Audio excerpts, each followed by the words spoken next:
MP3 geographic channel में आप सबका बहुत बहुत स्वागत है। आइए आज हम लोग अध्याय 4 आंकड़ों का प्रक्रमण एवं मानचित्रण में कंप्यूटर का प्रयोग, यूज ऑफ कंप्यूटर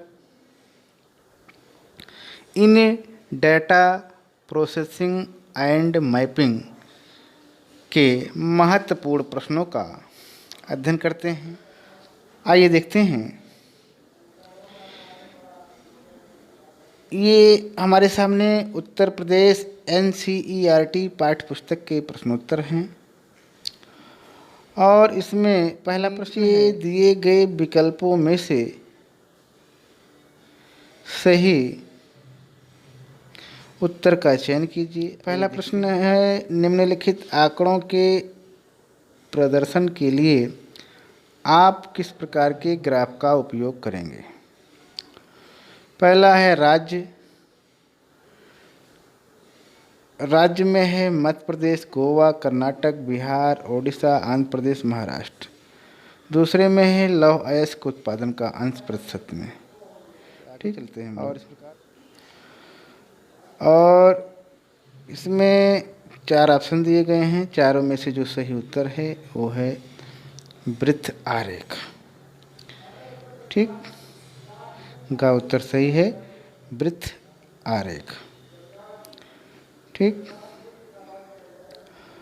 और इस प्रकार से हम कह सकते हैं कि निम्नलिखित आंकड़ों के प्रदर्शन के लिए आप वृत्त आरेख प्रकार के ग्राफ का उपयोग करेंगे। आगे चलते हैं हम लोग। अगला प्रश्न है, राज्य के अंतर्गत जिलों का प्रदर्शन किस प्रकार के स्थानिक आंकड़ों द्वारा होता है। 4 ऑप्शन दिए गए हैं, का बिंदु, खा रेखाएं, गा बहुभुज, घा उपर्युक्त में से कोई नहीं।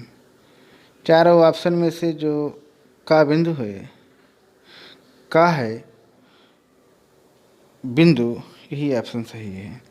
इस प्रकार से कह सकते हैं, राज्यों के अंतर्गत जिलों का प्रदर्शन बिंदु प्रकार के स्थानिक आंकड़ों द्वारा होता है।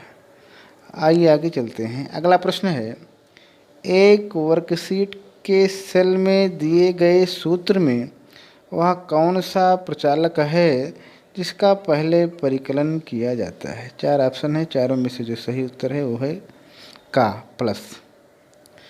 ठीक, आगे है, एक्सेल में विजार्ड फंक्शन आपको समर्थ बनाता है। 4 ऑप्शन है, चारों में से जो सही उत्तर है वो है मानचित्र आलेखन में। आइए आगे चलते हैं। प्रश्न है, आगे अतिलघु उत्तरीय प्रश्न है, इसका उत्तर 30 शब्दों में देना होता है। आइए इसको देखते हैं। पहला प्रश्न है, एक्सेल में विजार्ड फंक्शन आपको समर्थ बनाता है। इसका उत्तर इस प्रकार है, एक्सेल विजार्ड फंक्शन हमें समर्थ बनाता है गणितीय और सांख्यिकीय क्रियाओं को करने में। एक कंप्यूटर के विभिन्न भागों की हस्तीन विधियों की तुलना में कंप्यूटर के प्रयोग के क्या लाभ हैं। इसका उत्तर इस प्रकार है, इसके लाभ इस प्रकार हैं। नंबर 1 है, इसके प्रयोग से अभिकरण और आंकड़ों के प्रक्रमण की गति बढ़ जाती है। और आगे है, यह आंकड़ों के विशाल समूह का निपटान सुगमता से कर देता है। तीसरा है, इसके द्वारा आंकड़ों की प्रतिलिपि बन जाती है तथा उनका संपादन भी हो जाता है। आगे है, यह आंकड़ों का समूहन विक्षेपण अधिक सरलता पूर्वक कर देता है। और आगे है अगला प्रश्न, आंकड़ा प्रक्रमण और प्रदर्शन की हस्तीन विधियों की तुलना में कंप्यूटर के प्रयोग के क्या लाभ हैं। आइए इसको देखते हैं। इसका उत्तर इस प्रकार है, आंकड़ा प्रदर्शन और की हस्तीन विधियों की तुलना में कंप्यूटर अधिक लाभप्रद है क्योंकि उसका प्रयोग सभी क्षेत्रों, पाठों के संपादन प्रतिलिपि बनाने में सुगमता से किया जा सकता है। साथ ही इसका स्थानांतरण भी सुगम रहता है। आगे है वर्कशीट क्या होती है? इसका उत्तर इस प्रकार है। वर्कशीट से आशय कंप्यूटर के मूल में वह केंद्रीय प्रक्रमण की इकाई होती है जो आंकड़ों के प्रक्रमण हेतु क्रमादेशों का क्रियान्वयन और परिधीय उपस्करों के नियंत्रण में प्रमुख भूमिका निभाती है। आइए आगे चलते हैं। आगे है लघुत्तरीय प्रश्न है। इसका उत्तर 125 शब्दों में देना होता है। आइए देखते हैं। पहला प्रश्न है स्थानिक व गैर स्थानिक आंकड़ों में क्या अंतर है? उदाहरण सहित स्पष्ट कीजिए। आइए देखते हैं। इसका उत्तर इस प्रकार है। स्थानिक व गैर स्थानिक आंकड़ों के अंतर को इस प्रकार से समझा जा सकता है। का है स्थानिक आंकड़े? आइए देखते हैं। स्थानिक आंकड़े एक निश्चित भौगोलिक क्षेत्र का प्रतिनिधित्व करने वाले आंकड़े को स्थानिक आंकड़े कहा जाता है। इन्हें बिंदु रेखाओं और बहुभुज के लक्षणों से पहचाना जाता है।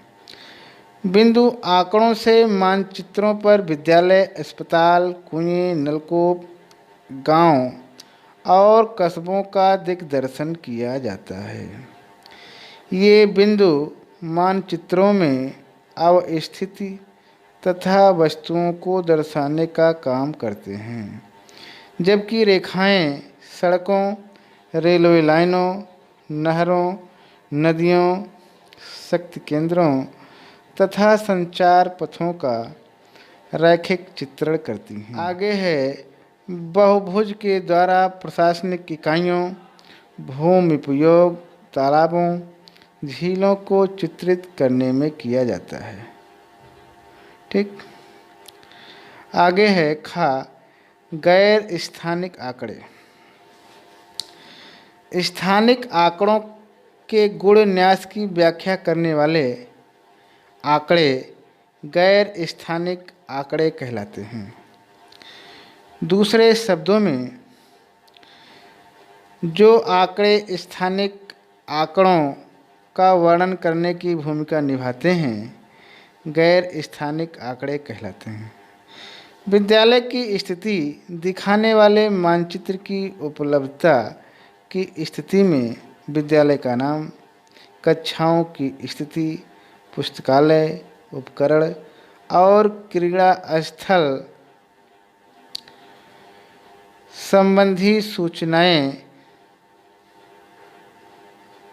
ही गैर स्थानिक आंकड़ों के उदाहरण हैं। आगे देखेंगे हम लोग। अगला प्रश्न है भौगोलिक आंकड़ों के 3 प्रकार कौन कौन से हैं?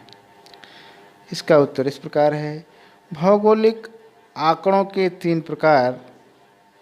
भौगोलिक आंकड़े मानचित्र तथा वायु फोटोग्राफी और आंकिक रूप से उपलब्ध होते हैं।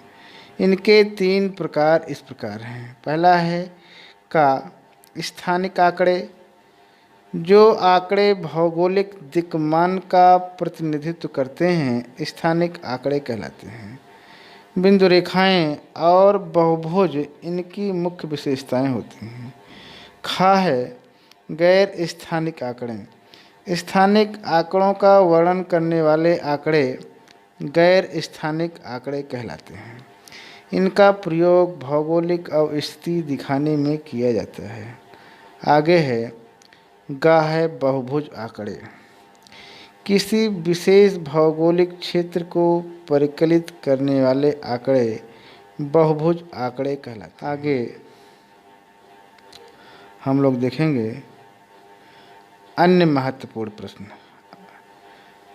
अन्य महत्वपूर्ण प्रश्न में बहुविकल्पीय प्रश्न हमारे सामने है। आइए इसको समझने की कोशिश करते हैं।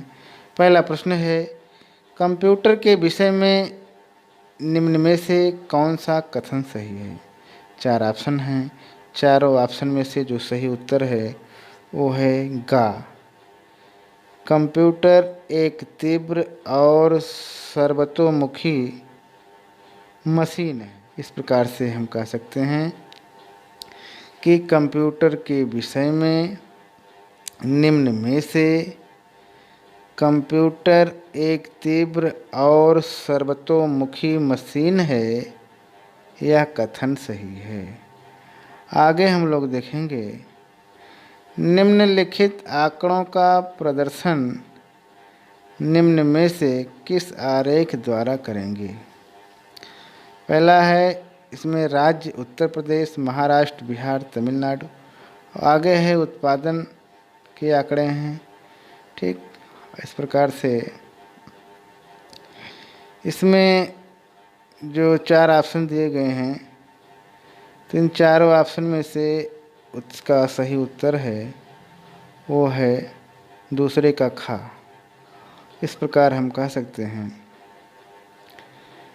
कि निम्नलिखित आंकड़ों का प्रदर्शन निम्न में से स्तंभ आरेख द्वारा करेंगे। अगला प्रश्न, स्थानिक आंकड़े निम्न में से किसका प्रतिनिधित्व करते हैं। 4 ऑप्शन दिए गए हैं, चारों ऑप्शन में से जो सही उत्तर है वो है खा, भौगोलिक दिक्मान का। और इस प्रकार से हम कह सकते हैं कि स्थानिक आंकड़े निम्न में से भौगोलिक दिक्मान का प्रतिनिधित्व करते हैं। अंतिम प्रश्न है, और गैर स्थानिक आंकड़े निम्न में से किसका वर्णन करते हैं। 4 ऑप्शन हैं, चारों में से जो सही उत्तर है वो है घा, स्थानिक आंकड़ों का। और इस प्रकार से कह सकते हैं कि गैर स्थानिक आंकड़े निम्न में से स्थानिक आंकड़ों का वर्णन करते हैं। ठीक, और इस प्रकार से आज हम लोगों ने अध्याय 4 के महत्वपूर्ण प्रश्नों का अध्ययन किया। आज यहीं तक। बहुत बहुत धन्यवाद।